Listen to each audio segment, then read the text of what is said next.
works though. He tried to correct himself. That was the coolest thing I have ever seen.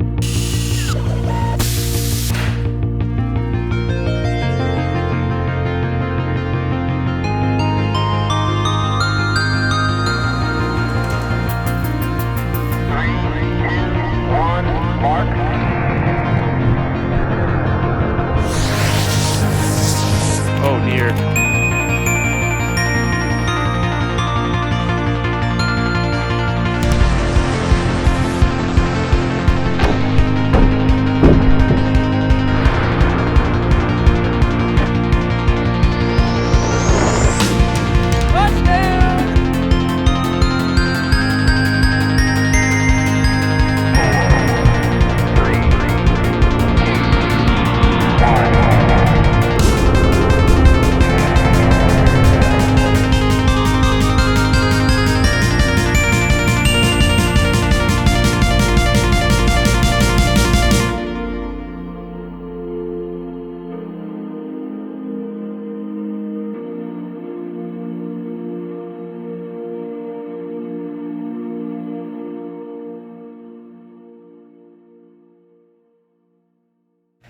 Hello everyone, my name's Joey B and welcome to this live stream. Today we're going to be working on the Falcon Heavy launch pad, and right now it's not the Falcon Heavy launch pad, but it needs to be converted into what will be the Falcon Heavy launch pad. Now, let me just check my audio levels real quick to make sure we sound all good. Okay, cool. That's great. Hi everyone, thank you so much for joining. We've got our tea today. Let's do a little pan over. So I'm at, that's the wrong axis there. I'm at the workbench here, and we've got some tea, but we've also got all of these tools ready to go because there's a lot of conversion work that has to happen on this launch pad to get it ready to launch the FH. And before we just get started, everyone is always interested in the tea. We're having Bigelow Benefits. This is probably upside down for you. Bigelow Benefits, turmeric, chili, matcha, green tea. It says refresh, which sometimes you need. So that's what we've got going on today for the tea. Let's see. Oh, thank you, Thomas. Let's start the stream off good. So if you're interested in learning more about what we're doing today, and you could either leave the stream, which I don't recommend, or you can just look at it alongside the stream. I've put a link in the description down below to BPS.space/launch-pads, and that gives you all the information about the current state of things with the launch pad as well as past iterations. And so you can check that out if you want to learn more. Let me just look at the chat and see who we've got hanging out today. Give me a hello if you're here. Oh, thank you, Crab X Corello LOL69. That's a good name. Coffee Dude, awesome. Dhruv Bilza. Oh my gosh, that's a lot of chats. Nathan's in here. I know Thomas. I saw Thomas. Plasminium. Electric Fish. It's a dope band. That's a good band name, frankly. Cynthia, Anders, Walt Tomorrowland, all the staples. Everyone who's usually here. Thomas is here too. All right. So there are a couple of steps to this process, and we have to start out with a very painful one. I'm so sorry. Oh, Eric's here too. Here, have some of Google's money. Thanks, Eric. Google's gonna get some of that money back. Anyway, so we have to start out with the painful process that I am so sorry about. But it's gonna get worse before it gets better. And this painful process is that for the last launch of the Scout D1 model rocket, I put a small camera here. There's a run cam. If I move, it makes noise when it moves sometimes. So I'm gonna try not to get the noise too bad. So right here we have a small run cam. I really stepped up the camera game too, by the way. We've got a small run cam camera. And if you can see here, it's like hot glued on there because, well, it's really easy to use hot glue, and especially if you're, at it's launch day and it's time to do things. It's just an easier way to mount things, and you can quickly rip it off and then repaint the area. So on 3, I am going to just snap it off. Is everyone ready to damage the launch pad? Oh boy. Oh, by the way, Thomas, this is a great thing to mention. This video is sponsored today, folks. You always want to be transparent when it is sponsored. So today we are sponsored by Concerned Rocketeers Against Parachutes. If you want to learn more, you can go to BPS.space/CRAP. That stands for Concerned Rockets Against Parachute, and please do not insinuate that it stands for anything else. It's Concerned Rockets Against Parachute. So here we go. We have to break off this launch camera to actually get started with our work here today. So 3, 2, 1. There it is. It's not that bad. So it leaves a little bit of a mark, but the hot glue comes off pretty cleanly. You can see the grain of the wood in there. It's pretty cool. Will it focus? You can kind of see the grain of the wood in the hot glue, which is pretty neat. Oh, that's a good angle of it. Yeah. Anyway, so that's the first step. We also noticed that we're not using the impulse launch computer today. We've got, I don't remember if I named this one, but it's a replacement launch computer that is much more... I've missed some chat here. Make sure you... Yeah, so I just wanted to be clear about it being sponsored by Concerned Rocketeers Against Parachutes, and nothing else. Please don't read into that. Well, thank you so much, Robert Hench, or Bob Hench. Damn those parachutes. Yeah. Wait, which parachutes? Oh, right, because Concerned Rocketeers Against Parachutes. That's right. Once again, you can visit bps.space/CRAP if you'd like to become a member of. Well, it's I don't want to spell out the acronym, but I don't want to say the acronym, but it's CRAP. If you'd like to become a crap, you can submit your submission there. There are instructions on how to do so. All right. Oh yes, that's right. Orion Aerospace, you are now officially crap members. So please give me a submission, and we can all together become craps, Concerned Rocketeers Against Parachutes. All right. So there are a couple of things that have to happen during this stream. The first one, I believe, is that we want to detach these side launch clamps to make way for the two side cores, and these launch clamps just move out basically one body unit, which is about 74 millimeters, but realistically it's closer to 100.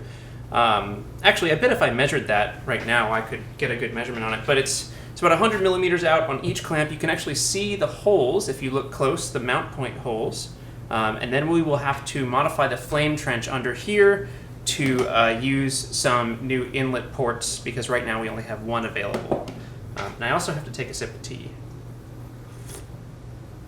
All right, I'm gonna put that back there for now. Oh man, I don't think there's really a safe place for me to put this. Maybe there. We'll see. My name is a good band name. Frank's Hot Dog. I like that name too. Have you tried a program that is called OpenRocket? Yeah, Frank. Or hold on, France Hot Dog. Fransk. I have tried OpenRocket. I used OpenRocket to simulate the flight of Thrusty McThrustface back there, who will be launching again within, I believe, almost exactly a month. OpenRocket's great. BPS to the moon. All right. What time is it? It's 7:12 where I am right now. It may be different for you. We're going to get a lot of responses of what time it is. I think it's late for some people, but it's 7:12 for me. So let's begin with the launch clamp detachment process. And, okay, I remember how this has to happen now. First, we have to detach. I'll try to zoom in a little bit so you get a better sense for what's going on. We have to detach the hood of each clamp. And just the side clamps. These other clamps can stay where they are. So if we detach the hood, these are probably going to be pretty oxidized too. They should be fine, but... By the way, I don't want to say too much just in case it doesn't happen.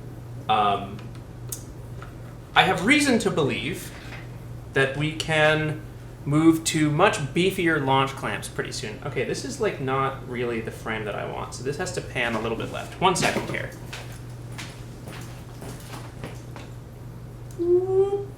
There. That's a little bit better. Yes, I have reason to believe that we can move to some much beefier launch clamps pretty soon. That is, clamps that are made out of aluminum. And so this will allow us to, well, it'll allow us to do a bunch of things. And I don't want to say too much about it until things are confirmed, but we will see. These clamps right now are made out of PLA, which stands for polylactic acid. This is a 3D printable material. It's really easy to print, and it's very safe to print as well, which is why I use it, because I print out of my apartment. ABS is another good option, but there are some fumes involved, which is why I don't use it. I'll just move this over a little bit. Yeah, so there are some fumes involved, which is why I don't use it. And I like to say it, which means that if you just, for a very short period of time, if you have rocket exhaust near here, it's not a huge problem. However, for longer periods of time, say a static fire or something like that, where there's a lot of heat radiating around, or for that 1.75 second hold down on the Scout D1 rocket that we recently had, the PLA gets a little bit soft. So it's fine for small hold downs, but I would like clamps that just don't have any deformation at all. Here we go, all the times. Do I work at SpaceX? I do not work at SpaceX. I work at BPS.space. Joey B getting a CNC. Nathan, we will see. Again, I don't, don't count your chickens before they hatch, but we'll see. Some cool things in the works. Hey, by the way, anyone in the BPS Discord right now will know what I'm talking about, but there's a secret project coming up in the fall, and I just secured, I believe, an inertial measurement unit for it. It's, again, this is not super confirmed yet, but it's a project that requires a much higher precision IMU, and I believe we have one that should work. Okay, this is not working. This is a stripped screw mount. Gotta break out the pliers sometimes. There it is. Okay, and now, let's zoom in. Sorry for all the noise. So the cover can come off and we can expose how this actually works. You've got a servo down here. This is the actual thing that moves the clamp, or that moves the hood. And then this is the actual part that holds down the rocket. So when it comes down like that, this hood linkage closes the clamp on top of it. So it's all one motion, just like that. So we have to detach these 3 screws at the bottom, and that will let us actually move the clamp. F in the chat for the dislike. Yeah, can we get an F in the chat for the 1 dislike on this video, please? We did have 2 dislikes earlier, but it's changed back to 1.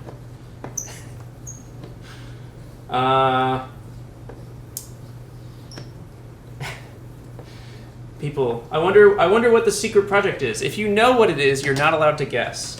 But I wonder what the secret project is. I wonder what it could be. Thank you for the Fs in the chat, by the way. This is very helpful. I did ask for it, though. Alright, that's probably good enough. Just want to get these a little higher so we can use a drill. Welcome to the... Oh god, all the dislikes. Welcome to the Streisand effect. Alright, if you put a dislike on there, you are no longer eligible to become a crap. You are no longer... If you dislike this video, you are no longer eligible to become a part of Concerned Rocketeers Against Parachutes. So just let it be known.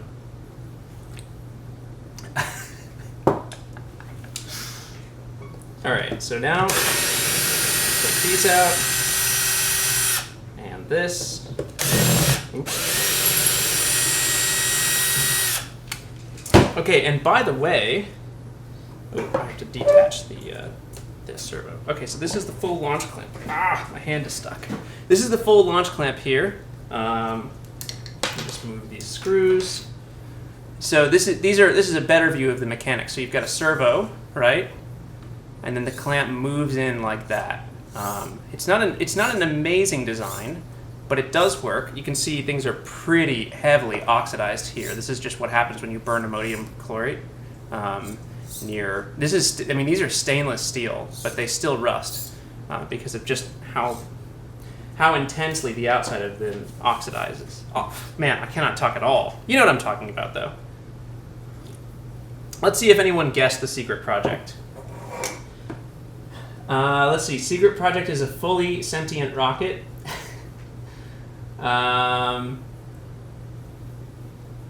Pressed Alt F4 to skip to the launch. Yeah, go into your command terminal. If you want to skip to the actual launch of the next Falcon Heavy model, go into your command terminal and just type rm-rf. RM star will work as well. Do not actually do that. This is a joke, but sometimes people take that stuff seriously. Don't do that. Okay. How do you get to the BPS Discord? What a great question, Hunter. You get to it by going and supporting the project on Patreon. So you don't have to do that, but that's how all of the folks get into the Discord. Okay. Secret project is a high-powered rocket? No, not quite. Here we go. 49,999 views, a staple viewer of the channel. Launch and land. Yes. But also no. The secret, yeah, Nathan's right. The secret project does include fire, but maybe not how you think. Secret project is a new Falcon Heavy. Nope. It's not a Saturn V. Secret project is a rocket with anxiety.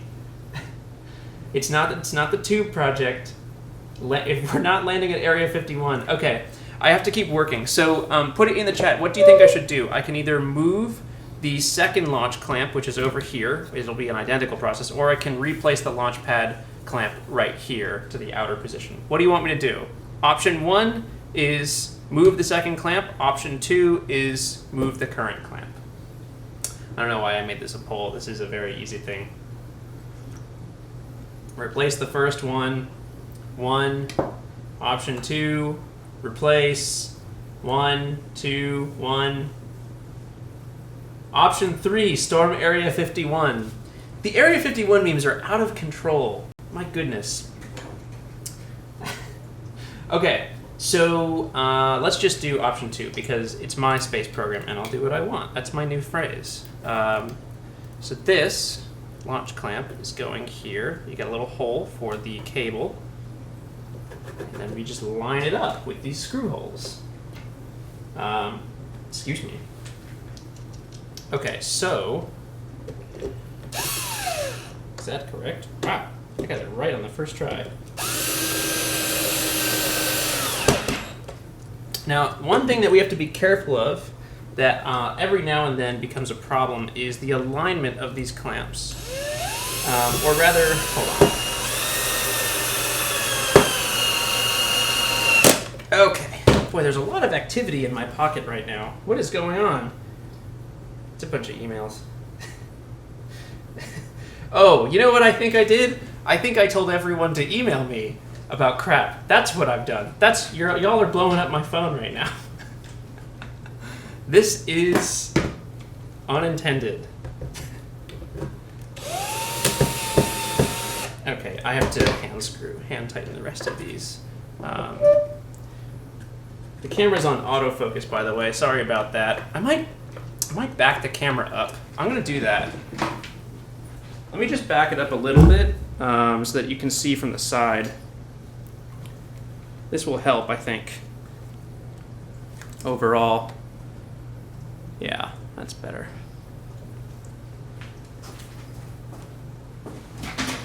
I recently got an HDMI converter, or an HDMI to, I guess, USB converter that has really helped with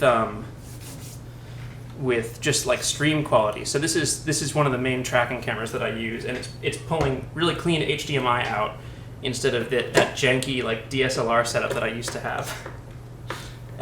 Can we get an F in the chat for all of the buzzes on my phone? Maybe let's do this. I'm inviting chaos into my life right now. I'm gonna leave my my sound on my phone, and we will just hear when people send me emails. This is such a bad idea. This is like such a bad idea. I also need to turn this. There, that's a little bit better. This is such a bad idea. Big F. All right. So we're hand tightening this. Oh, by the way, I missed a super chat. Thank you so much, Cody M. Very kind of you. All right. Okay, there's some Discord. That's Discord. Those are the Discord sounds. You just have to make sure this is 1 second here. Like a set of landing legs. That's Discord. There's another email. Okay. Yeah, actually, we can be a little bit more lax, but oh my gosh, there's another email. We can be a little bit more relaxed about this because there are only 3 contact points with the legs on each core. There's another email. This one says, "It was a great idea. Thank you, but thank you. Your name is such a bad idea." There's another one. "Will I regret this? And how long will it take? A new game."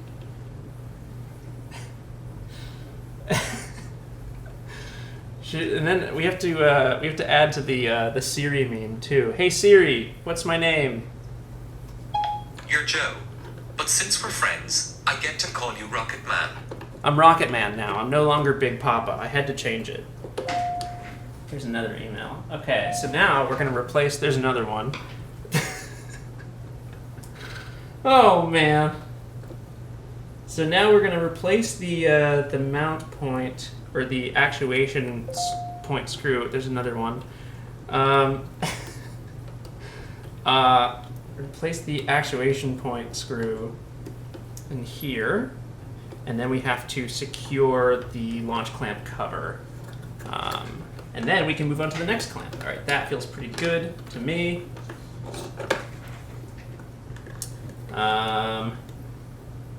Oh, Parker's here. Hey, everyone, claws up for Parker, please. I think there's another email.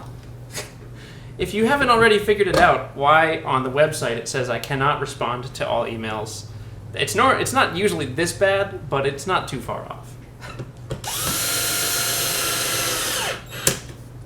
All right, there's one. This is already a mess. There's another one. Oops, well, that wasn't very clean. That wasn't very cash money of me. And excellent. That's nice and smooth. You should probably turn this on to show that it actually works. Let me boot up the launch computer here, and we'll zoom out. Oops, that's the wrong direction.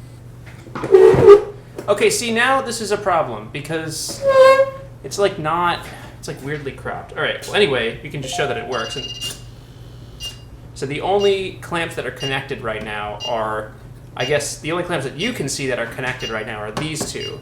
So if I were to turn it off and just actuate them a little bit, you can see that they are, in fact, working. But we have to wire this clamp up. And before we do that, I would like to move this other clamp right here. And before we do that, I would like to read some more chat. And before we do that, I would like to plug my computer in. So hold on, let me grab the cable so that the computer doesn't die. That would be suboptimal.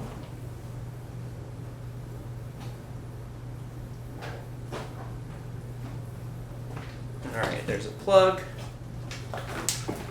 And the computer has power. Excellent. Let's get some tea and read some chat.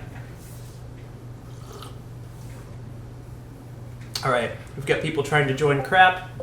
Do you have something on the whiteboard today? You know, I do not have anything on the whiteboard today. You know what I am doing, by the way, all 379 people who are watching, if you're interested, after this stream, because this doesn't take an incredibly long time, it should be, there's another email. Let's get to 100 emails, everyone. 100 emails to destroy my inbox. Oh, man. I'm filled with regret that I said that. Okay, so what was I saying? After this stream, I'm going to be streaming Kerbal Space Program on my other channel. If someone wants to drop a link to the other channel, that's just the Joe Barnard channel, we'll be doing KSP and I'll be doing a moon mission, if you're interested in that kind of thing. All right. Oh, Pluto Aerospace says, how do I join? Crap again.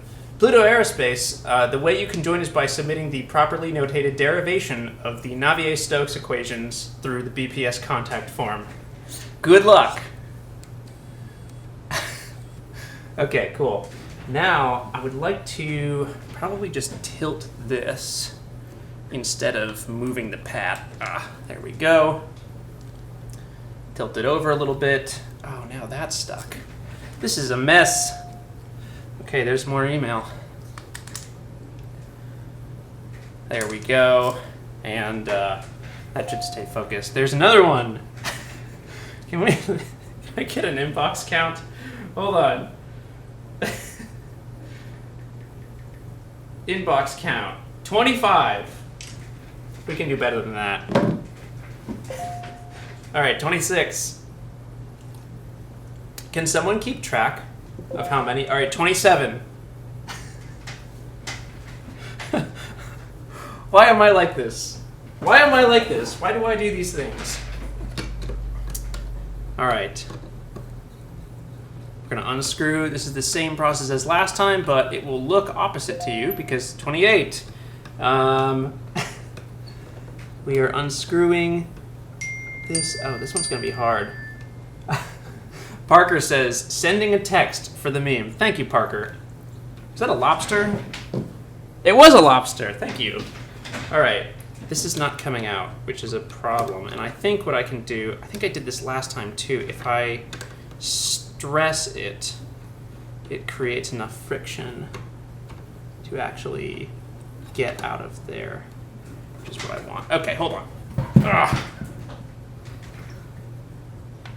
Is it secured? Yeah.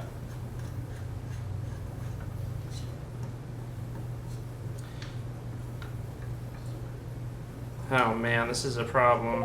Needs to get out. Hold on. Sorry folks, some things just don't show up well on camera. Oh, there we go, I got it. These screws are exceptionally hard to get out. Is anyone still counting? Was that 29? Okay, there we go. 2010. 30. There's one screw. Come on, folks. We need to get there. 100. 31. Okay, there's one. 32. And no one is allowed to send duplicate emails, by the way. That's a new rule. There are 350 people watching, so we should easily be able to hit 33. We should be easily be able to hit 100 emails without any, duplicate emails. By the way, I probably can't respond to any of these. I just think it's fun. Like, I know if I were watching a live stream, it would be kind of fun for me to hear the ding sound as I sent an email to really confirm that, you know, we're all living in the real world. What is that, 34? 35? I really do need the count in the chat to be diligent. 36? Okay. Joe said an auto response real quick. I don't know if I can do that quickly enough. All right, can Discord peeps send too? Yeah, sure, go for it, Trista. Is Joe a deepfake? I don't know, man. There's some pretty advanced AI stuff going on right now. Oh, okay, what are we at? That was just 2 there. This one says ding dong. Oh, I missed that one. I should really read these off. Thomas says, don't bother opening this, and it's a ton of crabs. Sorry, Thomas. Oh, come on, focus, buddy. You can do it. I believe in you.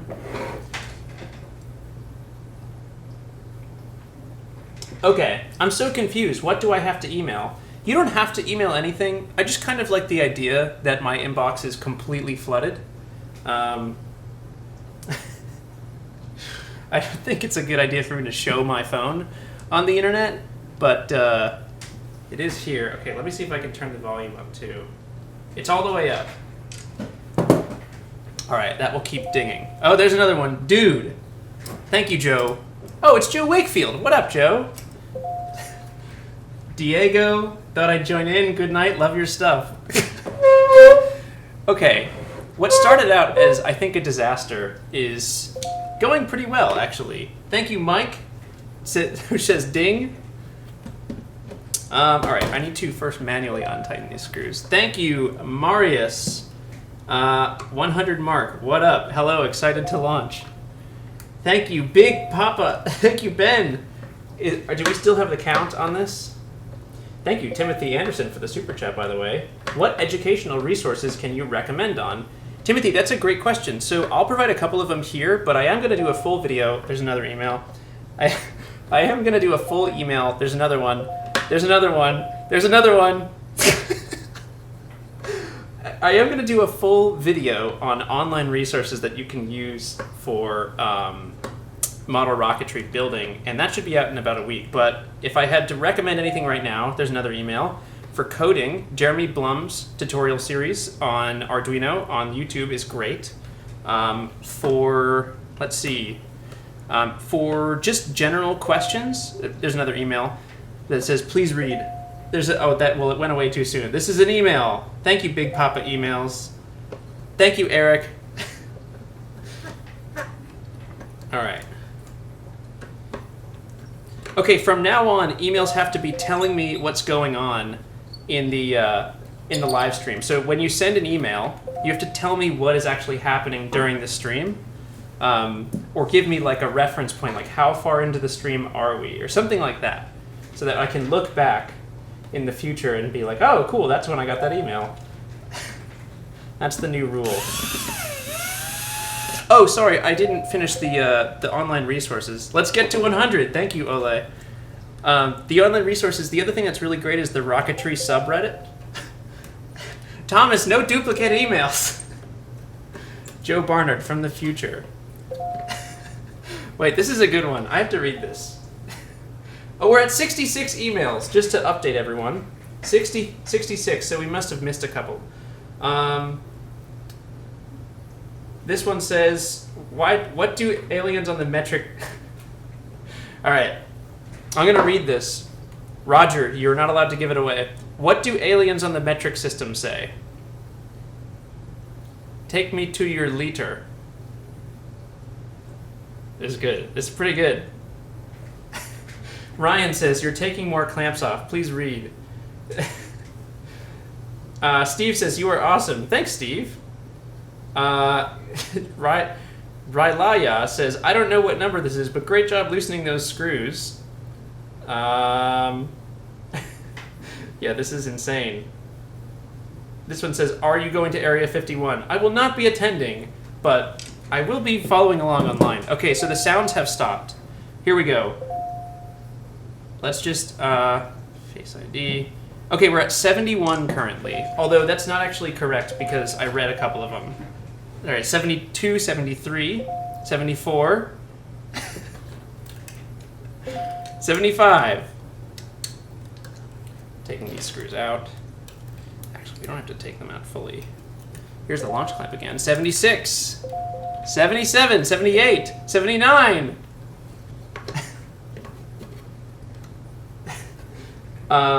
Timothy is specifically on astro/aeronautical engineering. Timothy, thank you for the super chat, by the way. The best one I know is rocket propulsion elements. There are two others, though, that may be helpful to you, if I can find them. 1 second. Keep count of the emails, though.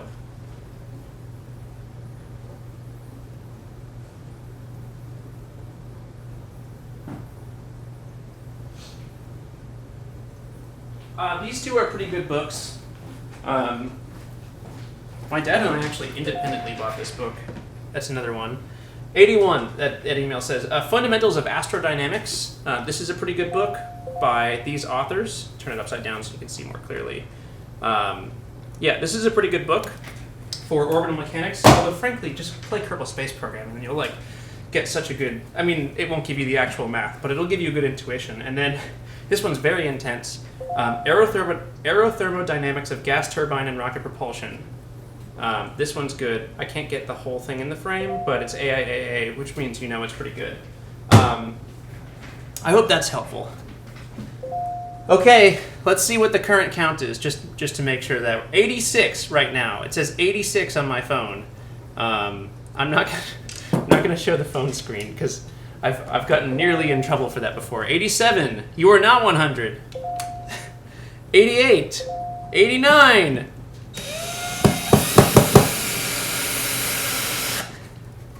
I'm gonna get like 30 emails when we hit 100. Can we all get set up so that when we hit 100, we send like a bunch of emails at once? This is such a bad idea. Okay. And tighten the rest. What are we at now? Oh, here we go. That's another one. Oh, it's Francis. Hi, Francis. We're at 92. No, 94. 95. We're at 95. 96. 97. 98.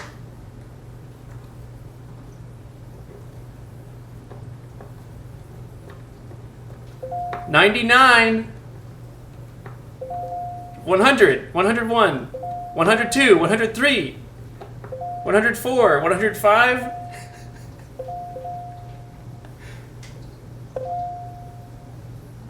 Keep sending them.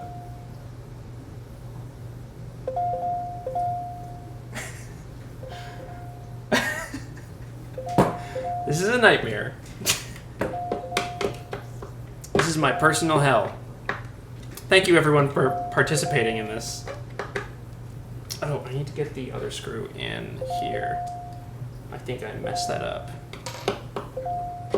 Well, Oliver sent one that says, "You love this." Oliver, that's actually not correct, but I also kind of do.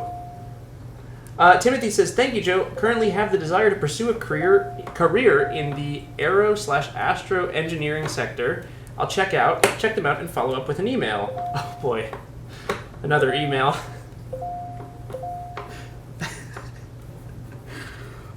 This is a nightmare. Should I leave the email sound on or should I turn it off? There's another one. We still have 352 people. We could easily get to 200. Leave it, kill it, on, turn it off. There's mixed opinions here. Leave it on, turn it off. On, off. Off, it's cringe. Off, you are distracted by it.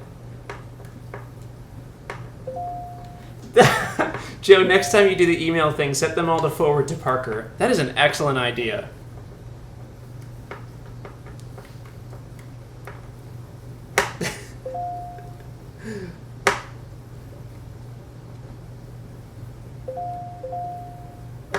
Hey Siri, text Parker Wah. Hey man, what's your email? Don't ask why, I just need your email. Your message to Parker Wall says, "Hey man, what's your email? Don't ask why, I just need your email." Ready to send it? Yes. Okay, it's sent. Fingers crossed he's not watching.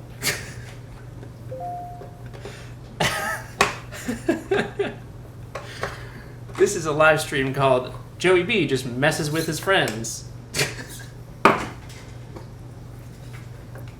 Alright. Here we go.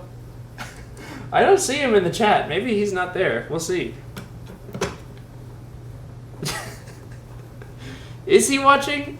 Parker. Oh yeah, specifically to my student email. This is the most fun I've had on the live stream in like a long time. Well, not a long time. Like, they're not unfun events. They're just like, this is so goofy and ridiculous. I love it. All right, we can screw these in with the drill from now on. That one's pretty much stripped. There's no way Thomas has a 6th email. What is this? All right. Parker, this is definitely not your email. This is Jeff Bezos at Amazon.com. I'll send it there, but I don't know if it'll reach you. All right, this is good. And now we just need to secure this here. Now, this is not going to be a very interesting part of the stream. I just have to get a good visual on where this screw is going. We might make it to 200, folks. We might make it to 200 emails, TBH. Like, I wouldn't be surprised. Okay, that feels pretty good right there. And it does work. Okay, so now, if we zoom out, you can see a little bit more clearly why we have done this work. And I will now move the camera back over the launch pad. Hang on. Nightmare. Nightmare on the phone. All right. Just make sure this looks good. It's a little misaligned, but that's okay. Okay. Let's the ultimate prank. Guten Pranken. All right. This is crazy. Let's just see where we're at, and if we're above 240, if we're above 140 emails, we should shoot for 200 just to make it even. But otherwise, we should not. Okay, here we go. Oh my gosh, we're at 168. That's our current level. Get us to 200, folks. Do it. 169. Nice. 170. 171. Okay, there we go. That looks good. Let me just check the stream quality. Ooh, we dropped a couple of frames. 5, 6, 3. Keep counting. Thank you, Thomas. Okay, now I've run out of email addresses to use.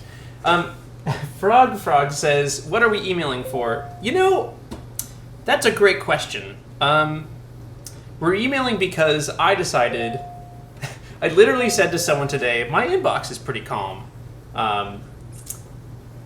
And I guess deep down, I guess I just don't want that. So anyway, we've changed out these launch clamps. Let me wire them up just so you can see how they actually work. So these are just going to be the side clamps and center clamps.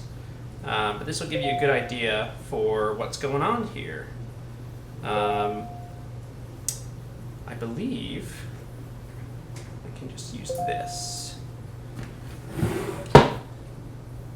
Yeah, there we go. So if I were to close these all, you would see them open up.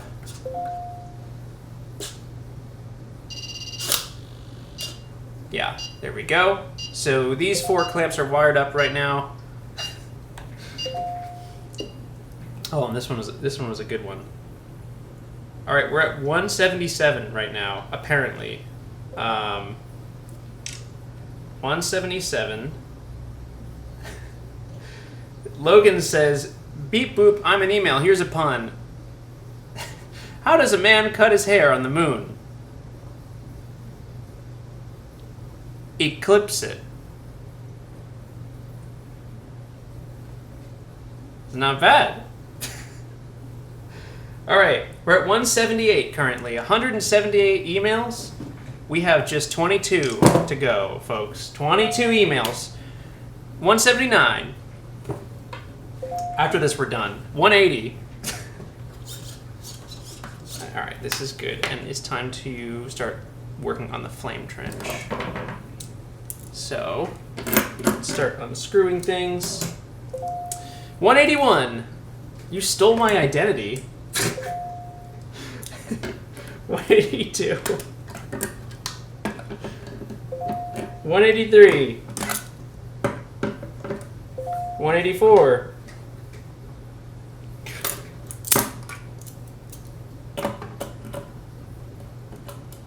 Who's going to be 185?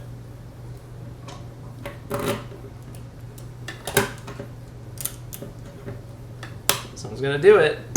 185!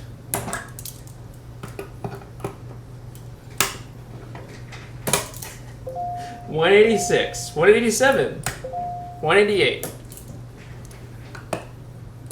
I bet Squarespace has some protections against this. Like if I get above 1,000, it'll probably like shut it off or something. 189. We are almost there, folks. 190. 191.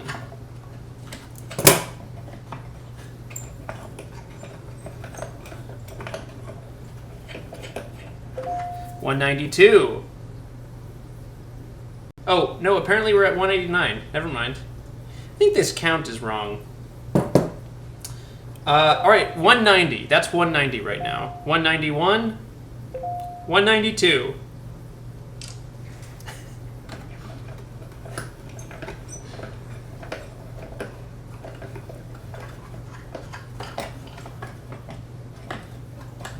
$193. 194. Here, let's do this.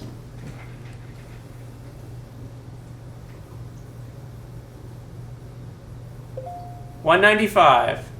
196. 197.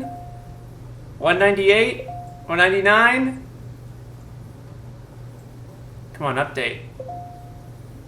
That's apparently 200. 200! Ladies and gentlemen, we did it. Ladies and gentlemen, we got him. This is the worst thing that has ever happened to me. All right, I'm turning it off. I'm turning it in. I'm turning it off. No more emails. The meme is over. The meme is dead. Claws up for a very successful meme that I will regret later. And that I already regret, frankly. All right. Okay. So, we've had a bit of a departure from the theme of today's webcast. We actually have gained viewers because of it, which I find fascinating. But we're gonna start unhooking these U-bolts here, and these U-bolts go through the launch pad, and they hold the flame trench up against the pad, which means that if we loosen them all the way, there's a little bit of a friction fit here. But when I loosen them all the way, or at least close to it, and then I smack the launch pad, I am not kidding, when I smack the launch pad, the flame trench will fall out from under it, which is what we want, because we just need to screw a couple of things in and unscrew a couple of other things. By the way, I don't know if I mentioned this. I think I did. We're waiting to launch the FH until next week, when my buddy Trevor Mallman, who's an excellent launch photographer, he's coming up to actually... he's coming up to see me because he's stopping through Nashville on his way back from the CRS-18 mission. But on his way up, he is stopping to take some photos of the Falcon Heavy, which would be cool. And is a good excuse to delay the flight because his photos are amazing. All right. You should maybe use wing nuts for this. Wing nuts are good, but there's not a lot of space here for them. And, I mean, these hex nuts are fine, too. Please purchase a deep socket set. Yes, that would be a good idea, wouldn't it? But, alas, here I am, hand-tightening things. I don't do it very much, so it didn't seem worth it to me. All right, so I'm going to move this. Oh, there goes the trench. So you can see it. And then if I hit it real quick, I like do this. I need to get this one to fall out. There we go. And now, the flame trench is detached. You can see it move down there. Now the bottom of the launch pad is fairly messy, but we're just going to deal with it as we need to. And before we actually do that, we're going to be modifying the flame trench to accept 2 more inlets. These are for the 2 side cores as well as the center core. So before we do that, I have to go to the bathroom and I have to get more tea. Look, we're all out of tea here, folks. So we're going to go to a quick intermission. Please feel free to visit the website that shows up. People can link it if they would like. I will be back in a very short period of time with more tea, more energy, and then maybe we'll send the emails to 300. I don't know. Let's see. Okay, so intermission really quick. Don't go away. If you go away, you're honestly dead to me.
everyone, welcome back!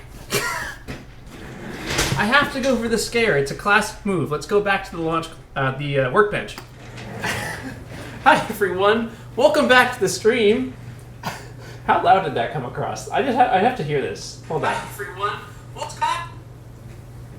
You can kind of hear it.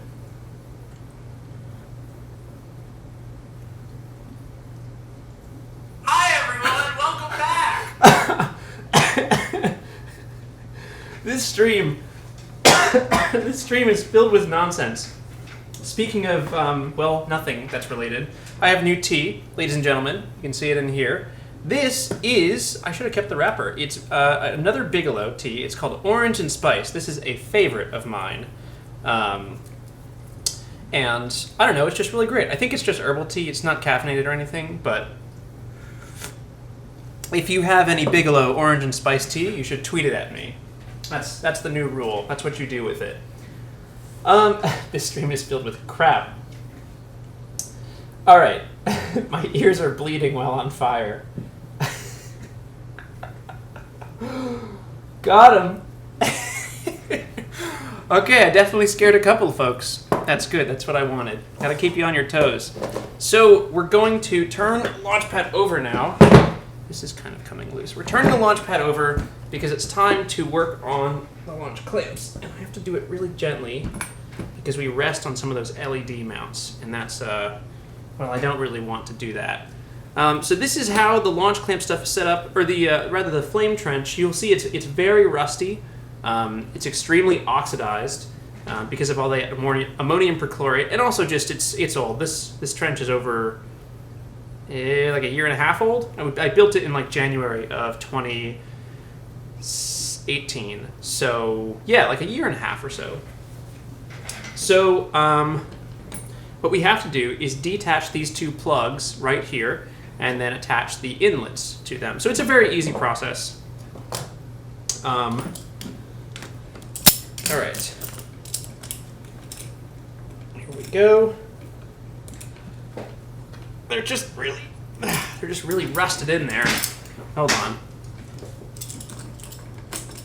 Let's get this going. Yeah, there we go. All right, and all right, I might have to hit this. Hold on, stand by. Where's the hammer? Is this what makes you a real rocket engineer? When you go, hold on, where's the hammer? Here we go. Need to just hit this here. Give it a little oomph. Nope. That didn't do it. Let's go this way. Hammer does fix everything. That is true, Trista. All right, here we go. In for the kill. That's solid. I definitely moved it. Got it. There we go. Now you can just hand untighten. Yeah, this is super rusted too. So this is cool. You can actually see, oh, you can't see my face. Hold on. Let's do a little look here. So this is what the inside of the trench looks like. You'll see it's totally coated in like black powder and soot and things like that. And then if we look here, we'll see the same thing. This is what the inside of the flame trench looks like. I don't know. This stuff may not be cool to you, but it's cool to me. Where's my flashlight? And I have this, nice camera, so we can like actually see what's going on inside there. You'll see it's completely covered in soot. That you can see the layer where, yeah, here we go. This is it. You can see the layer. You can see that it settles mostly near the bottom and slightly on what is probably your right. And boy, I wish you could see what I'm seeing here. Yeah, it's all caked on the inside there, and so eventually we'll have to replace this. I actually think that's going to happen maybe this fall. I keep pushing it back, but eventually we will replace this flame trench, and things will get a little bit better for it. But for now, we have to put one of these inlets in here, and you'll see the inlet is equally caked with all kinds of crap, and I'm not talking about concerned rocketeers here. We've got all sorts of nonsense and grody stuff in there, mostly from black powder, a little bit from ammonium perchlorate.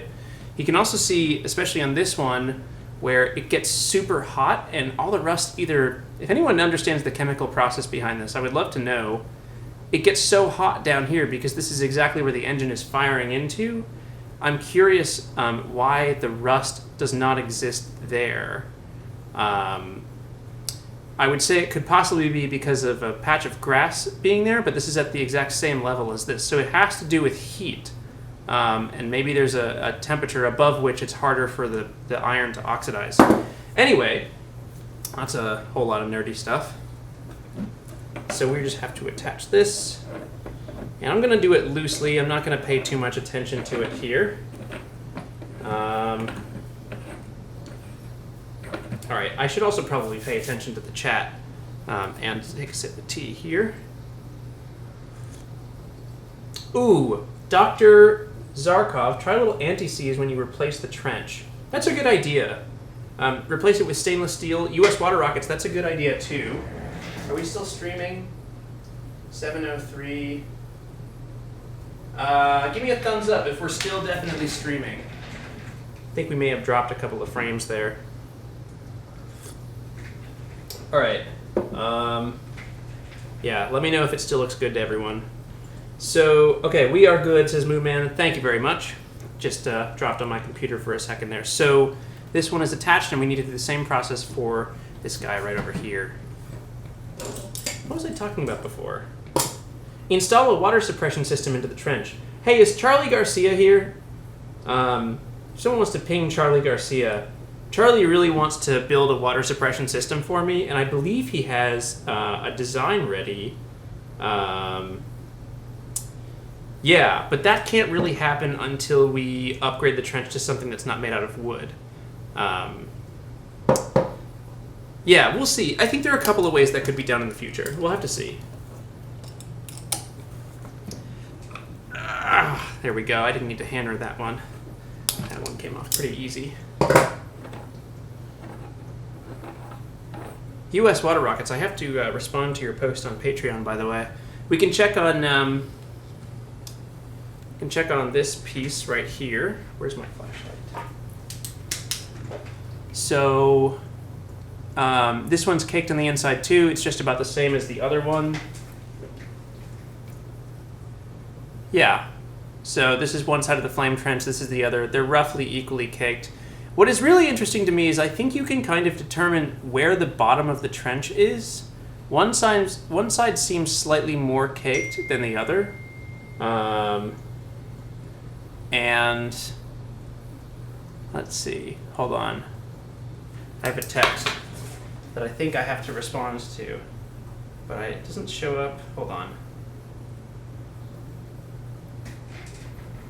Oh, it's Drew. Hi, Drew.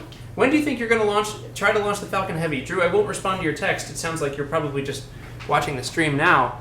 I believe we're going to launch it sometime next week. I don't have a date because I don't have a weather report yet. I don't know if Ryan Bale is in the chat, but I would love to get a weather report from him. And then a lot of it is determined on when Trevor Mallman is coming up. I do want to keep it to a private launch, so I would rather not have a bunch of people show up. I would rather just have myself and Trevor. Because that thing is really hard to actually get it to launch. But that's what I'm targeting right now, is sometime next week. Okay. Now, we've got the other side. I just want to inspect all these things. I'm not sure if this is interesting to anyone, but I would like to inspect them. We can get really close with this one. Just for funsies. Yeah, there we go. That's what the inside looks like there. It's all caked in black powder and residue and all this good stuff. Do you think it'll focus? I don't think it's going to focus on the back end there. Maybe if I make a ring around it and maybe make that really bright. Oh, there we go. Now it'll focus on the back. Yeah, that's pretty cool. So it's the same thing. It's caked mostly around the bottom of the trench where it lies down, and it's on... This is really interesting. It's on the side where... I guess this makes sense. So pay attention to where in this hole there's mostly caking from this black powder residue. It's a little bit on the bottom. It's not really over here near the top, and there's a lot over on the side. So, as we zoom out, and just keep that in your mind where that caking was, you can kind of see why this is the case, because most of the flights are not Falcon Heavy rockets. You'll be aware of that if you have any following of BPS. I said I was going to launch it in early 2019, and here we are. It's no longer early. Anyway, the point is that most of these rockets launch from the center flame trench right here. And we usually have these things plugged, so the fluid, or whatever you'd like to consider it, the exhaust is coming through here and then going out both directions. So that's why it's kicking on the side, on like this side of this flame trench and this side of this inlet. They're both inlets. Anyway, it's pretty interesting. I find that stuff cool. So we have to attach the inlet to this port. I should also probably pay attention to the chat. Does anyone have any questions related to the launch pad? If you do, put them in the chat, and I would love to answer them. Excuse me. I see Joe runs on Elon time. How fast do your rockets go? Not too fast. I try not to target faster than about 20 meters per second. 20 ms is usually where you start to see some aerodynamic stuff. So if your rockets are inherently unstable, which means they don't have fins and they're not stable if you were to sim them in open rocket or something like that, 20 meters per second is where you start to have trouble. Unless you have higher thrust, in which case you can go higher because you have more of a torque that you can impart on the vehicle, or a faster control loop. But all of these things come with trade-off, because higher thrust means you're going to be going faster. So you're going to zip past 20 meters per second, most likely. Yeah, it's about 20, though.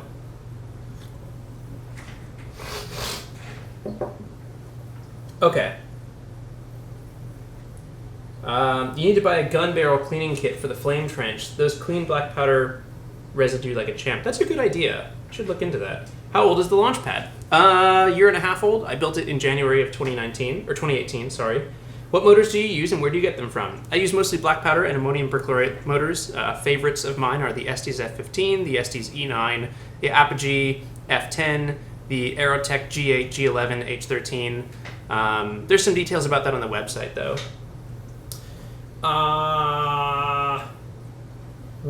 Sorry, I'm trying to get to all these. Where do the clamps attach to the rockets? Good question. Right in the middle of these two legs right here, you'll see some of the rubber bands have snapped.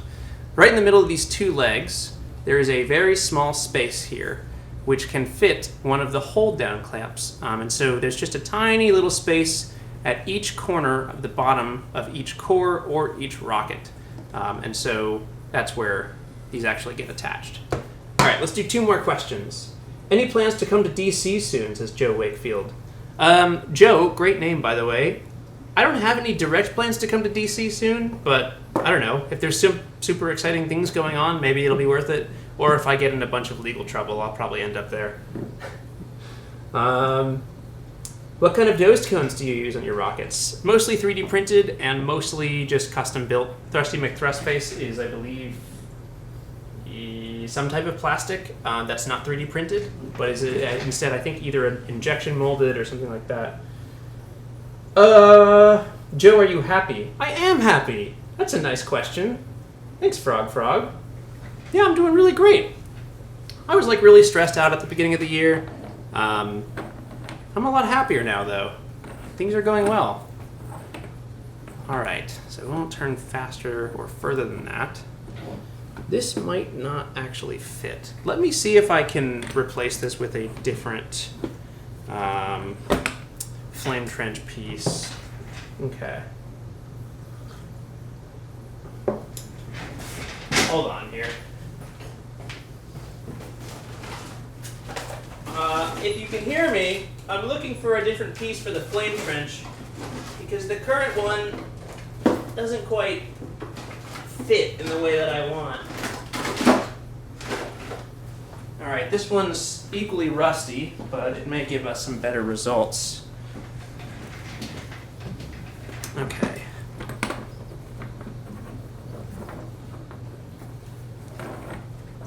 Let's get to 420 viewers. Let's get to 420 viewers. That's a great idea.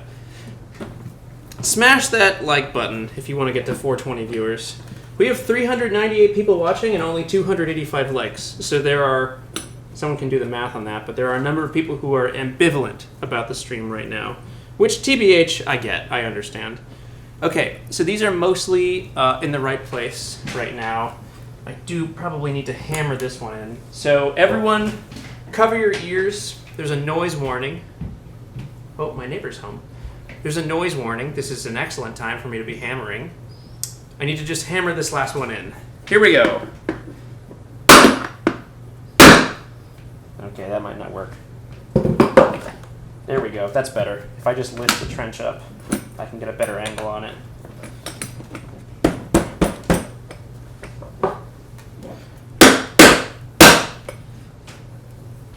Okay, that's not bad.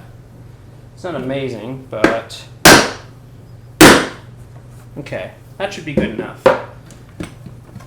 Decent connection on all three. This one's sort of... Oh!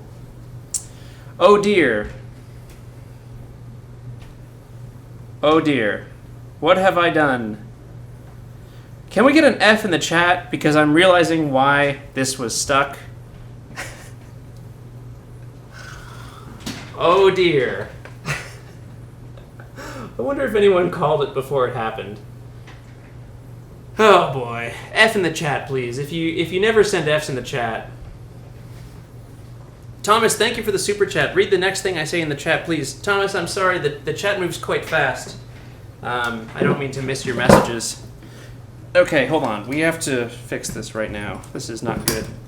Well, here's what happened. The servo pin got stuck in the hole, and I didn't really look at it that close. So that's what we have going on. Yeah, man, multiple Fs in the chat, please. It'll be fixable, but I can't believe I did that. Ouch. All right. Launchpad work be like that sometimes. Well, really, just working with Joey B be like that sometimes. Oh boy. All right. We can fix it. It's not a huge deal. It's just a little nuisance. Yeah, here's what actually happened. So the top part, you can see how dirty my hands are, but the top part of the servo, the actual connection got stuck in between there, and so I probably just won't use this anymore. I'll get a new servo header pin and solder it to these leads, which it was disconnected from. On the plus side, though, this should fit now. Thomas, I have a better solution if you need to get in touch with me. You're in the Discord, so just shoot me a message there, or drop a thing in the Discord, and ideally, maybe when I'm not streaming so I can more reliably get to it. Okay, so these all fit now, much better than they did before. They're all nice and... yeah, this is excellent.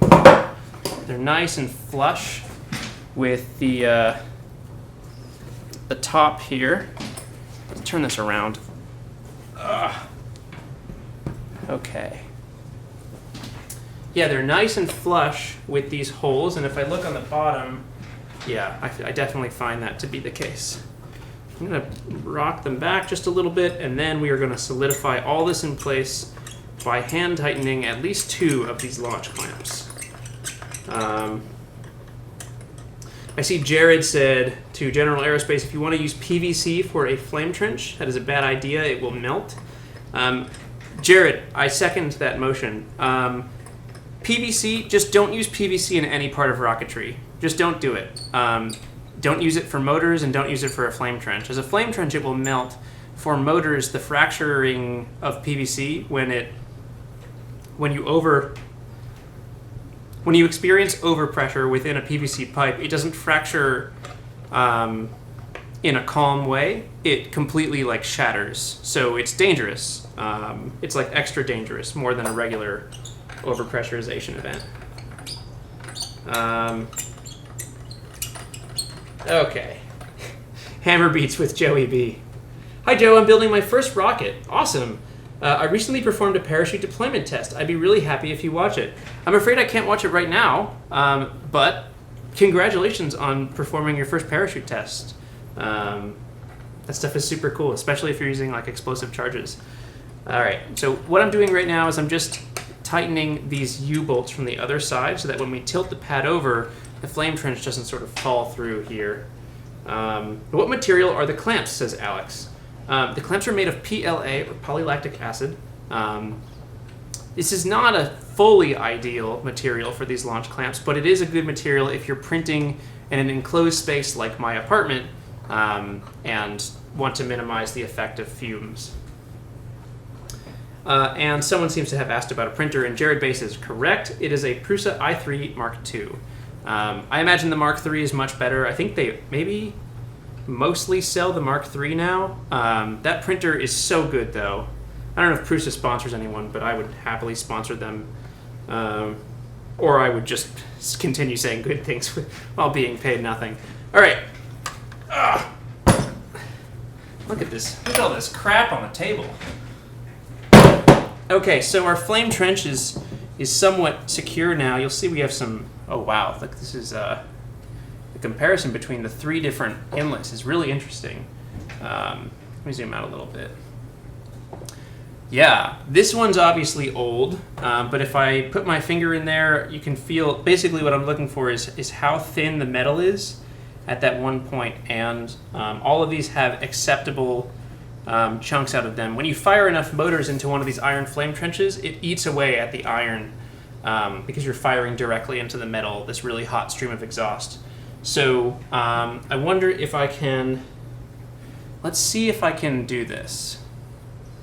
If I get the camera very, very close, and I get a light to point directly down in there.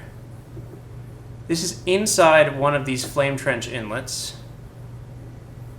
And you can kind of see... it's really hard to see. I don't think you can. There's a small chunk out of it right in the middle there. Focus. All right, I'm going to go to... Well, no, it's not worth it. You can see it on this one, too. There's a small chunk right out the middle, right down in there, and that's where the motor fires. So it slowly eats away at that bit of iron, and eventually you just have to replace it. But these all have acceptable amounts of chewing out, so it's good. All right. Joe, will you ever build another pad just for Falcon Heavy instead? Probably not. I really like that this one can be converted back and forth. It means I don't have to build two pads, so that's good. Okay, let's see. How many launches with this current setup, says Scorpio? That's a good question. Should we count them? Okay. Let me try to count these. Does anyone mind if I count? It'll be a little boring for like a few minutes. Let me know if it's okay if I try to count the launches. It'll just be a little boring for a few minutes. All right. Okay.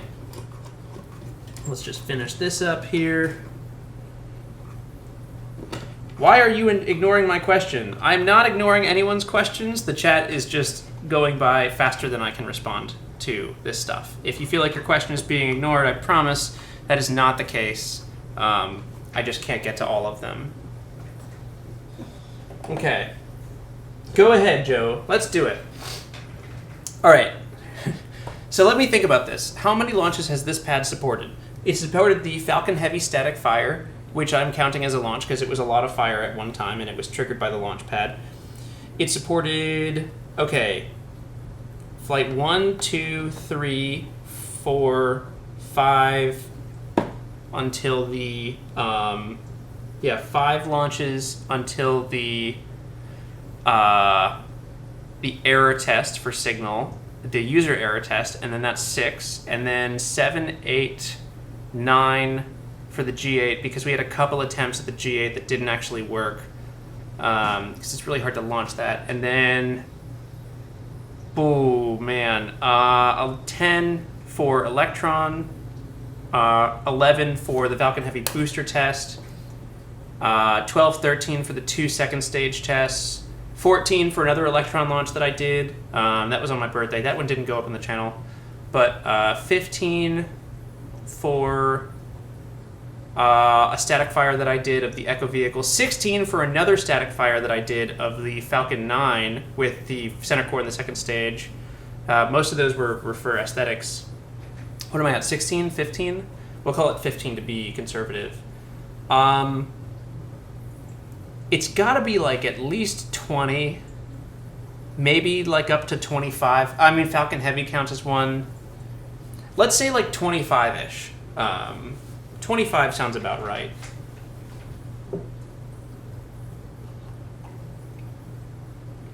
All right. You're contractually obligated to not count launches. I don't know if that's really true. So the last step here, well, not really the last step, but the next step here is to make sure that all of these things are hand tightened. Actually, let's do it this way. I'm gonna push it like that, and then we'll go top down and zoom all the way out. Yeah, that should be good. So we're just gonna hand tighten all of these things here. There we go. Okay, great. And then the last step is to actually fully tighten them. And we'll start with the inner clamps, or the inner U-bolts. And we just want to give them a really good couple of turns here so that there's a good amount of tension in there. And this is not strictly necessary, but what it will do is it will help force the diagonal parts of the flame trench, which are on the side. These parts, if you tighten it and like smush it up against the wood, you can see they're a little bit loose right now. If you smush it up against the wood, then they don't have room to move, and when the rocket actually fires, I keep squeaking this thing. Once the rocket fires, finish this explanation, once it fires, they will have no room to wiggle, which is really good because they see a decent amount of force.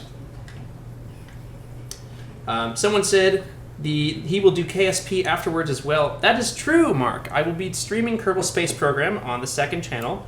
If someone would like to drop a link to the second channel, I'll be streaming just almost immediately after this stream, and I'll be doing a moon mission. So it should be fun. I got a bottle of wine too, so it might be fun to do wine and KSP. That's kind of the theme for most of the Kerbal streams, is it's a little bit more relaxed. All right. There we go. 1, 2. Joe, what did you think about the Neuralink presentation, says Nathan. Good question. I watched a little bit of it, and then I ended up getting lost in a PDF on linear time invariant systems. So I saw a little bit of it, and it seemed pretty cool, and it seemed like something that I wouldn't want to put in my own brain, at least for a very long time. But, you know, it's pretty cool. Okay, so these are tight. They're relatively pointed in the same direction, so that's good. And then the last step would be to hook all of these launch clamps up, which will require some soldering. I'm also bleeding, which is great. Okay, Salem, a good book about software engineering for aerospace. I would not recommend reading books about software engineering. I would recommend finding online tutorials for those. Aerospace software writing, I mean, writing software for any type of embedded system, or you probably want to learn about like real-time controls, so like running real-time Linux. I believe the Falcon 9 runs real-time Linux. When we did the Hyperloop competition, we ran real-time Linux off of a Beagle board, and you learn about that. You learn about state machines, learn about all sorts of things. If you're talking about software design, there are plenty of books and plenty of online resources for that. If you're talking about coding, there are even more online resources for that. All right. Still haven't gotten the proper tools yet, eh? What do you mean, the proper tools? These are proper-ish tools.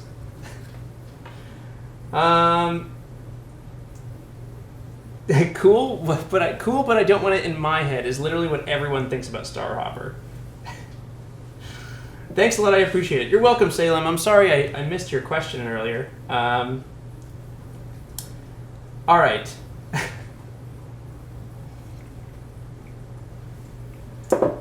Hey Joe, when is the Summertime Road Trip song coming to Spotify? That's a great question. Undetermined. All right, let's go over to the bottom of this thing. I need to turn on the soldering iron. We need to fix this servo. Ah! What have I done? Okay. There we go. And we need to fix this servo cable that I broke because I'm really good at everything. Okay, so can you do ASMR? Sure, yeah. This is gonna be bad. I promise this is gonna be bad. Hi everyone, welcome to Joey B ASMR. Thanks for joining me. Don't forget to rate, comment, subscribe. Okay, I've turned the soldering iron on. We're bringing it up to, let's go to like 400, maybe a little lower. People did not like that. That was a thumbs down for everyone. Hey everyone, if you hated what just happened, give me a like. All right. What we need to do here, I've got the soldering iron turned on. We're heating up right now. You can see it here.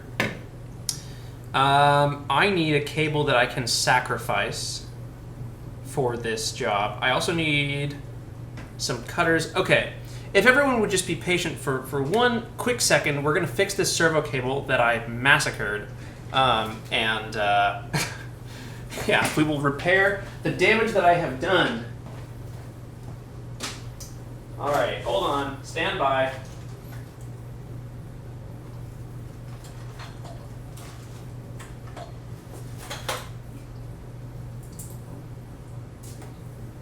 Stand by. Stand by.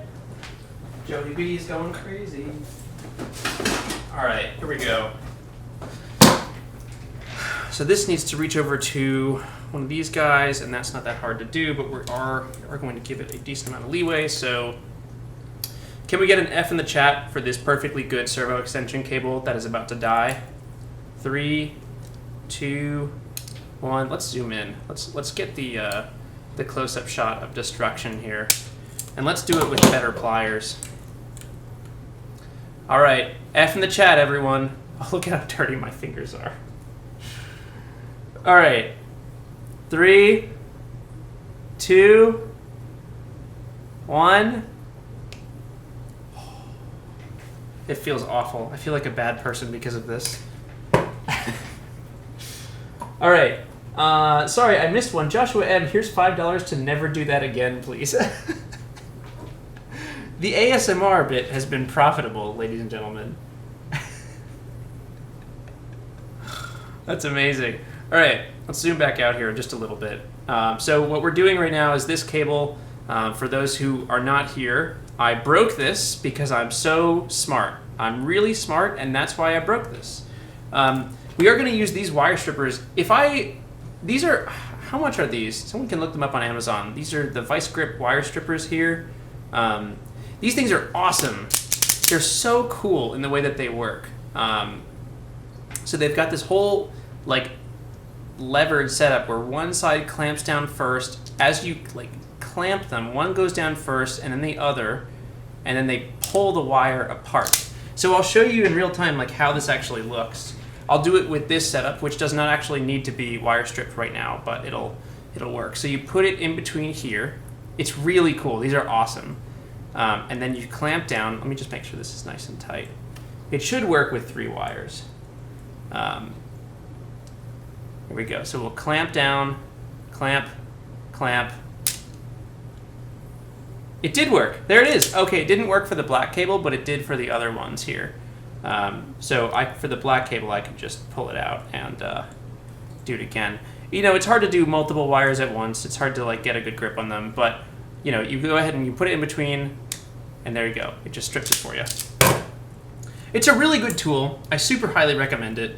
I don't have an Amazon affiliate link that'll work for it right now, which is too bad. Joey B trying to make that cash, but trying to make that cash so I can blow it all on black powder.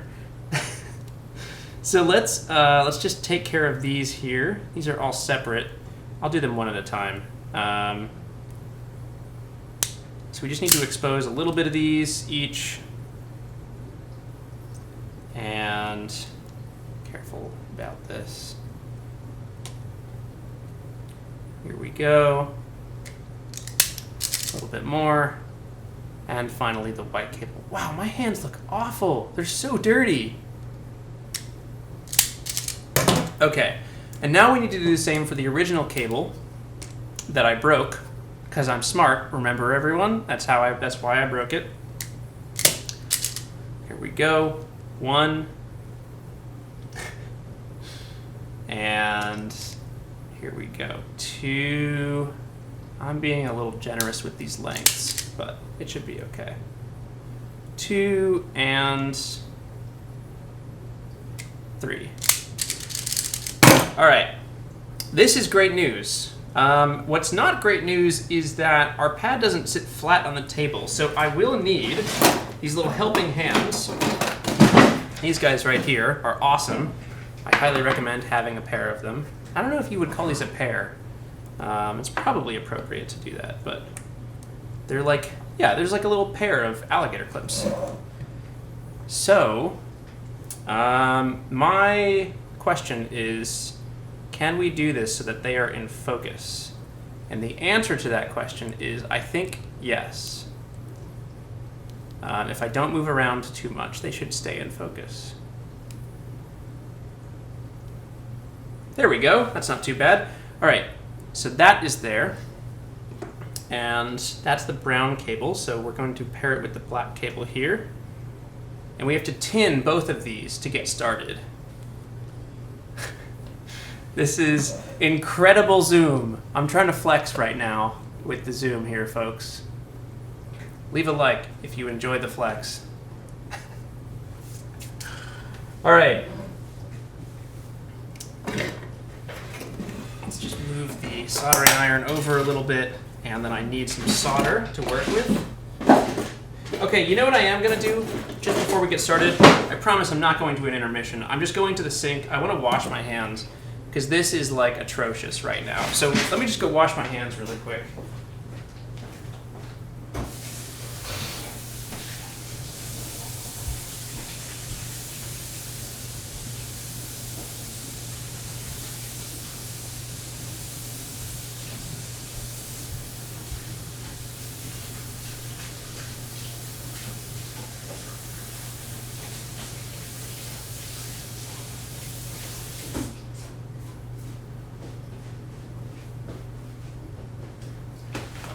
All right, this is much better. Or not perfect, but much better than before. I'm kind of amazed that the view count is still doing pretty well. Thank you all for sticking around for this. So we've got our hot iron tip. It looks like it's sort of stabilized, and now we can tin the tips of these wires. So here we go. Let's just drop a little bit of solder on there.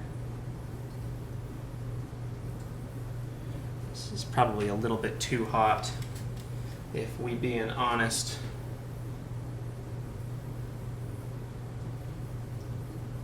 Okay, just a little bit of solder on the end there.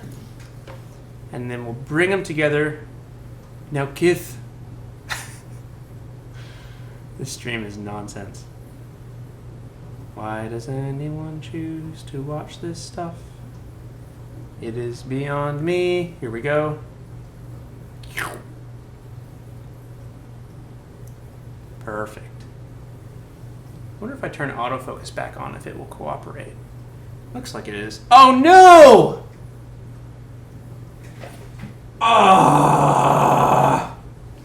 Can I get an F in the chat? I'll tell you why in just a sec. Oh boy. This is why. Shrink wrap. Alright. To desolder them. It's fine. I'm not mad. I'm just disappointed.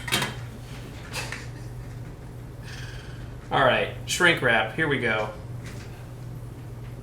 Where are the pliers? Where did I put those? Well, where do you think I put the pliers, folks? Oh, they're right there. Hold on.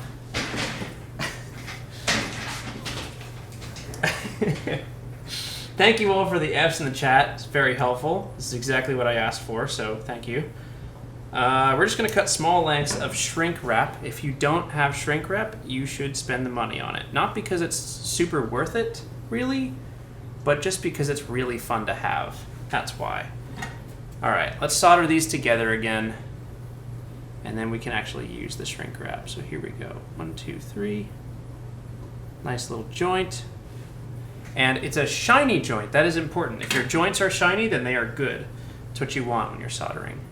And now we will slide the shrink tubing over the joint like that, and we'll heat it up with the hot air, which needs to take a second to warm up here. Put a bigger piece over all of them. I will do that. And I just thought of that now, but it will still be okay. Thank you. Joe, you have a cut on your finger, tetanus warning. Put a Band-Aid on. That's a good idea. I should probably do that. Okay, here we go. Heating it up. And do the melt. Do the shrink. Okay, this is a good idea. Let me put a Band-Aid on. Hold on, one sec. Let me wash it off and put on a Band-Aid.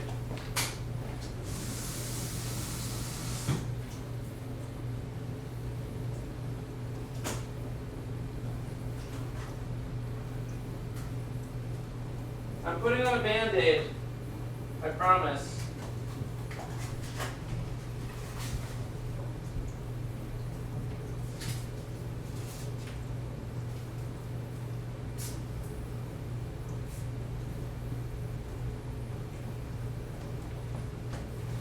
Okay, there we go. Band-Aid applied. Thank you very much. That was helpful. It's a good idea. On to the next wire, folks, which is the red wire. Need to tin the tips once again. 1 and 2. And this needs to be closer. And this time, let us not forget the shrink tubing. But first, I would like to tin them.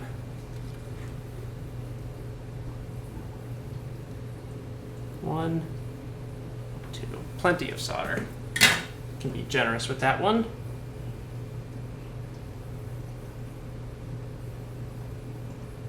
Come on, just go on there.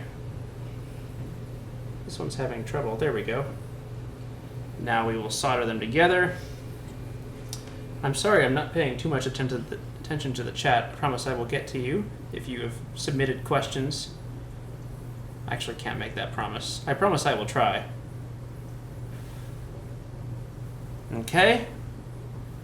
Now let's slide it over. And shrink tubing. Do the shrink. Everyone put do the shrink in the chat, please. Do the shrink.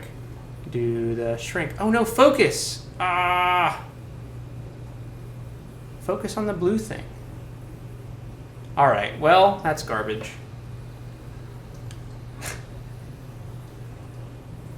Do the shrink. I wish it focused. Let's go even closer.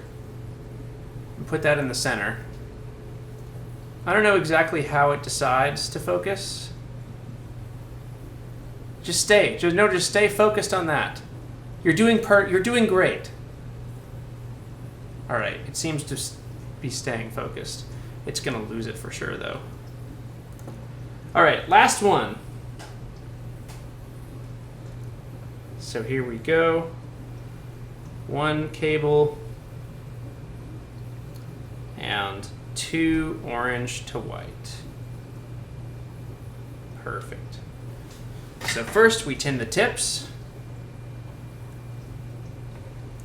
Wow, this is so close up. 1, 2. Okay. And then we apply some shrink tubing.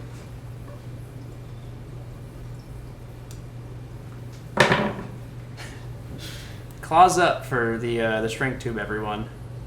This is the third and not quite final shrink. There's one more shrink to go, and that's the full shrink. Here we go.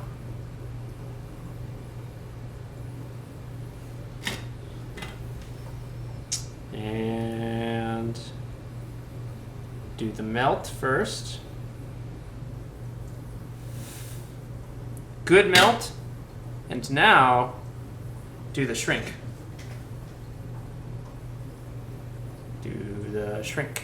Do the shrink.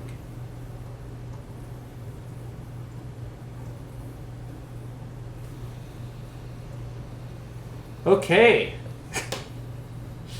I am amazed that we still have 380 viewers. I guess like I would watch something like this, but it's surprising to me that there are others who make the same choices. All right, so now we have to just encapsulate this whole thing in shrink tubing. And to be frank, we do not have to actually do this, but I think it's a fun idea. And this will complete our repair of the servo that we broke. So I'm putting the shrink tubing on right here. Come on, buddy. All right, that's great. It'll go around this.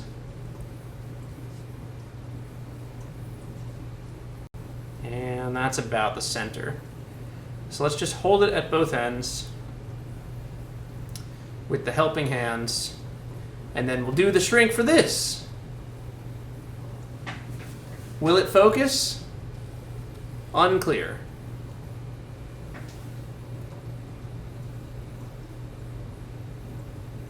Come on, buddy, you can do it. I believe in you. Here, focus on that. All right, are we ready? Are we ready to do the shrink? And then maybe we'll do some questions. I've missed the chat for a little while. Do the shrink. Do the shrink. Do the shrink. Oh, it's happening. I'll get the underside here. Okay, the shrink is going well, everyone. Very nice. Okay, it's smoking a little bit, so the shrink is complete. That's how you know. And I suppose the last thing to test here would be if this servo actually works. Now, I believe it should, but the real way to find out would be to take this out. Let's zoom out here. The real way to find out would be to take this here and plug it in to one of the inputs. And then we'll find out if this servo, which is the one that we clamp, so it's this one right here, and that would be the opposite side when I flip it over.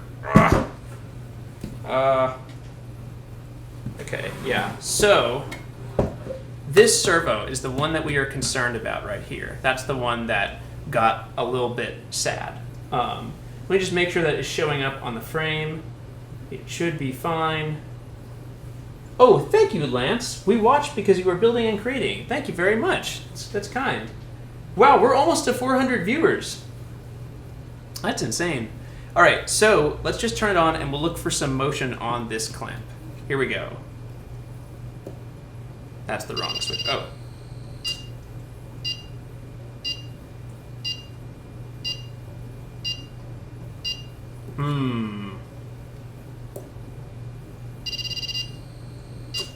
I think... Okay, something is wrong. I think it may be plugged in backwards. Let me just check this really quick. Oh, it totally is. We wired it up backwards. All right, let's try that one more time. So once again, we're looking at this servo for movement. We want to see movement on this servo. Let's just zoom in. Hold on.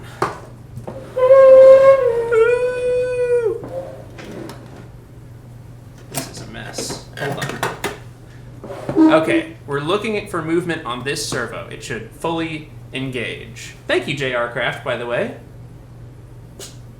And that's it. It works. We fixed it.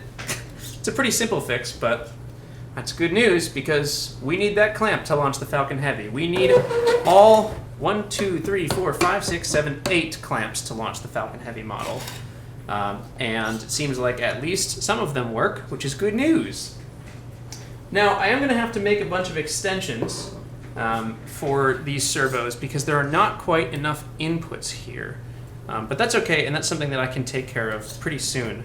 However, I need to get to the chat right now because the chat has probably asked a number of questions that I have not responded to, and I feel bad about that. So, let's clean up a little bit and then talk to the chat. Hold on. If you have questions, please submit them now, and I will try to rapid fire answer them. I will try to be short, because every time I try to rapid fire answer, I end up not doing that. So I will try to be really quick with them, and get answers to any questions that you might have. Let's just clean up a little bit. Okay. I'm going to start here with Joe Wakefield. Once again, a great name, Joe. Good job. How's your bathroom on a scale of 1 to 10, with 10 being amazing? Joe, it's a solid 6. The effort for being nice is definitely there. It just is like inherently, I don't live in a super fancy apartment, so it's inherently not an excellent bathroom. But 6 for effort. Hey, did you watch Elon's plan to deploy around 1,200 satellites to improve global internet? I did. Hey Joe, would launching your rockets on a regular launch pad be possible? Why or why not? Plasminium, yes it would, and I have done that. If you use a launch rail, it's objectively the safer option. You just want to be careful about things like rail whip or rod whip. You don't want to use a rod because TBC imparts roll moments if the rod is your actuation thing around the roll axis. But you could totally do it. I watched your first video playing KSP. Can you play some more? Ratchet, that is a great suggestion because I'm doing that later tonight. So if you just stick around for who knows how long this stream is going to be, but probably not that much longer. We're probably nearing the end of this stream, and then I'll shift over to Kerbal Space Program, where I will be trying to land on the moon and then maybe return. Are those hold down covers drawn by gravity? Says Kyle. Hey Kyle, what's up, man? No, they're not. So they're actually driven by the servo itself. Each one of these clamps has control over basically its whole operation. So the clamps are retracted by a servo, and then there's a small linkage in there that actually pulls down the clamp cover as well. Oh boy. Hold on. I'm going to try to rapid fire some of these too. What language do you use for coding? C++, mostly for flight software. Would you be interested in releasing data/logs collected during launches for exploration of those interested in the field? Jake, I have done that. If you look on the channel for the G8ST launch, just search G8ST on YouTube, or just look for the G8 flight on YouTube, on my channel. There's a link in the description to all of the flight data from that. I don't release all the data because at some point it just gets cumbersome, but that's a pretty good example. What language do you use? Oh, I've missed some. Would you be interested? Oh my gosh, hold on. Joe, do you feel powerful when you tell the chat to do something and they do it? Kind of. What's happening with Starhopper? I don't know, man. That's not my job. How hard is it to build the basic rockets you build, and how long does it take? It really depends. The basic stuff, for me, it takes a couple hours. But that's because I have the whole kit set up and ready to go. So for more complicated stuff, especially like this Falcon Heavy, it could take anywhere up to a month. I just got here, so it might have been answered already, but did you see the Starhopper test? I did. It looked like there was an excessive amount of fire.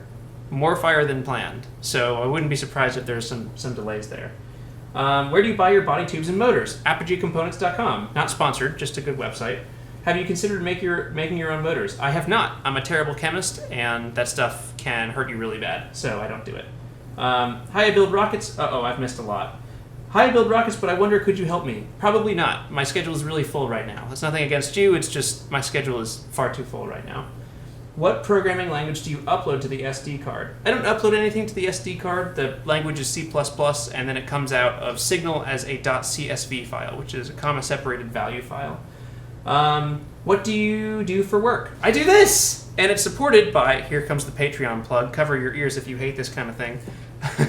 I do it, and the reason I'm able to do it is through the generous support of a lot of folks on Patreon, which is how basically people pledge a monthly amount to get access to the BPS Discord. They get early access to the Landing Model Rocket series. They get all the files that I'm making with the Landing Model Rocket series. So that's how this is a job. There's a little bit of revenue that comes in from YouTube and starting up stuff with like Amazon affiliate programs. But this is my job. Are you in Texas? No, I am not, but I was born there. Have you thought of some way to dampen the legs when they extend on a launch? Maybe that could help with stability when it's close to the ground. Honestly, I think the solution to that is just extending the leg strut. The sacred mod has returned. What was your first rocket? I flew a Python 4. No, it was like an Estes Alpha or something like that. And then I built a Python missile model. It's a model. And that was like one of my favorite ones. The Falcon Heavy has an Argentinian flag on it, or is it just me? I'm afraid it's just you. That's blue tape there. Sorry. Why don't you try to land your rockets on a solid surface instead of grass? Timmy, it's a good question. We'll probably do concrete at some point, but right now there's still a high risk of the rocket not successfully getting to the ground really smoothly, and it would get hurt a lot more on concrete than it would on grass. Can you explain the different parts of the launch pad and what they are do? Tommy, I'm afraid I cannot do all of that right now, but this stream will be available as a replay. All right, I'm just going to do a couple more questions here. Hey, Joe, next launch of Falcon Heavy? Yes, Daniel, very soon. Next week, probably.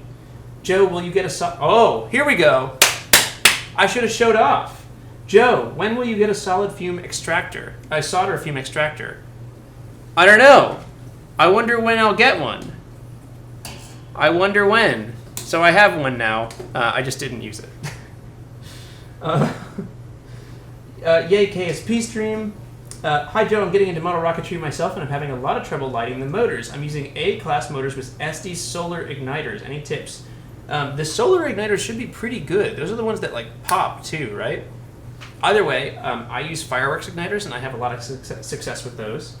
What was your most spectacular launch failure? Probably Echo TV9. That's on the channel. Okay, I'm almost done. I want to get through all of these. Good old C++. What's the difference between the blue clamps and the black clamps? The blue clamps have blue tape on them, and that's to help minimize... we were experiencing some melting with the H-13 flight, and so to minimize any stick between the rocket and the launch clamps, we put blue tape down, because blue tape doesn't melt, really, at least. Okay. What's my favorite animal? I don't know. I recently learned about one that was pretty cute, and I can't remember what it was. Yeah, I don't know right now. How hard is it to learn programming languages? It's not that hard. There are a lot of great tutorials online for people who are really good teachers who can help you learn programming languages. The best thing is just to get a little bit higher frustration tolerance. So like expect to fail a couple of times before you get it right. Okay, just a couple more questions here. Why don't you use homemade sugar motors? Because they're super inaccurate. Are clamp STL files available for Patreon members? I'm sorry, Alex, they're not currently available. These clamps are still really inaccurate. If you hop in the Discord and you're a patron, I know Moonman built his own clamps too. There are definitely easy. I can like give you drawings and stuff like that to make your own clamps from. Have any whiskey for the KSP live stream? Whiskey's better than wine. Ethan, I'm so sorry. I don't have whiskey today. I just have wine. All right, how would I get started in trying to create rockets maybe eventually like this? You could check out the book list that I just put up on this channel. That's a good set of resources. All right, CSB is my baby. All right, I'm going to scroll down a little bit. How do your fairings blow off? There is a fairing separation test video from last fall that you can learn some from sentence. Wow, words. You should name the launch and land series Geico. Jack. That's a fantastic idea, and I love it. How is the silo launched rocket going? Frog, good question. It's coming along. I don't know if we can launch in July, but the next live stream should be maybe on Saturday night or maybe Friday, and it will be a build of the vehicle that we're going to eject. So the next live stream is coming up pretty soon, and we're going to build the silo-launched model rocket to actually shoot out of the tube. What kind of motors do I use? I already answered that, and there's information about it on the website. How much money did you spend for the Falcon Heavy? Well, the internal device is $349. There are 4 of those in there. So let's do some math here. Hey Siri, what is 349 times 4? 349 times 4 is 1,396. Okay, so 1,400. The PLA involved is probably about a full roll, so 1,420. The work hours put into it, I'm just not going to count. We'll assume free labor. The motors are $29, I bet $30 per pack of 2, so $60, so 1,470, 80. And then the cameras are probably worth, there are 4 cameras, they're all run cams, they're each $70. Hey Siri, what is 70 times 4? 70 times 4 is 280. Okay, so 1,480. Hey Siri, what is 1,480 plus 280? 1,480 plus 280 is 1,760. Okay, so $1,700 so far. Screws should be about a $10 order from McMaster Car, so let's do $1,770. Black powder is basically nothing. You can just pull that out of the motors. The batteries are each, I think, $20, and there are 4 of those. So what were we at? 17. Let's just bring it up to 1,800. And servos for the TBC stuff. Those have got to be. I mean, they're so cheap. You could just add another 10. So 1,810. The tubes should be another $40 at the most. So 1,850. Let's just say. Let's say $1,850. That should be without work hours and design hours and electricity for printing and all that stuff. It should be 1,850. 1,850. That's terrifying. That's horrible. Yeah, probably $2,000 with work hours. And then it costs to launch it. Each time it costs at least $60, but more realistically, it's probably higher than that. And that doesn't even count the launch pad, which has got to be another $1,000 or so. I don't know. Well, actually, not in the launch pad isn't $1,000. Anyway, it's expensive. You studied music. Have you ever played/liked tango? Tango's pretty cool. I didn't play a whole lot of it at Berkeley, but I'm sure I went through a guitar class where we played a little bit of it. I doubt I was very good. Hey Joe, where do you order your motors and pay the crazy hazmat fee, or do you buy them in a store somewhere? I buy them on Apogee, usually, and then sometimes places like, well, there are a bunch of other hobby stores that sell rocket motors, and sometimes they have crazy sales. Yeah,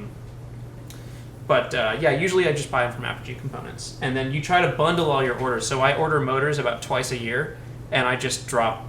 I mean, this is not a flex. It just it makes sense based on all of the hazmat fees.